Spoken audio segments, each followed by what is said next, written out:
SmartNote est la 116e spin-off de l'ULG. Elle se veut fournisseur de modules de contrôle pour la gestion de l'éclairage public. L'idée est née il y a 2 ans.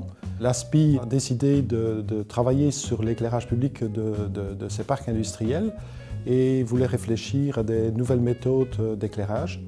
Et donc a mis autour de la table un certain nombre de partenaires publics et privés. Le concept de SmartNote, c'est la lumière quand on en a besoin, au moment où on en a besoin et à la bonne intensité lumineuse. Chaque luminaire, chaque poteau est équipé d'un module de contrôle. Ce module est équipé de capteurs qui détectent la présence d'usagers de la route, piétons, cyclistes, voitures. Ces modules, sur chaque poteau, communiquent ensemble. Et en fonction de la détection, on crée ce qu'on appelle une bulle lumineuse autour de l'usager. Donc l'éclairage se fait autour de l'usager de façon progressive, devant et derrière, sans que l'usager ne se rende compte réellement d'une différence d'éclairage. Les avantages principaux de la solution de SmartNote, c'est d'abord jusqu'à 80% d'économie d'énergie.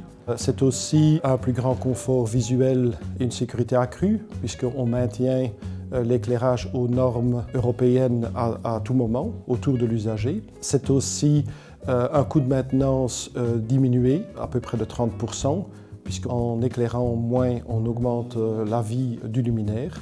La solution SmartNote est déjà implémentée sur différents sites. Le premier site, c'était le parc industriel de l'ASPI à Grasse-Sologne, à la suite de quoi on a pu équiper le parking, l'éco-parking de Sprimont, ainsi que le parking de Verlaine sur le 42.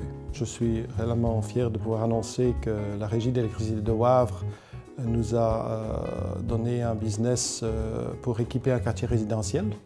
L'équipe de SmartNote, c'est d'abord les 3 ingénieurs qui ont travaillé sous la direction du professeur Jacques Destiné. Donc nous sommes une équipe de 5 personnes avec 2 idées principales. Première, c'est évidemment de continuer à développer la technologie SmartNote et la commercialisation et la production des modules actuels. Nous avons évidemment l'ambition de nous étendre à l'international et d'abord dans un premier temps à l'Europe.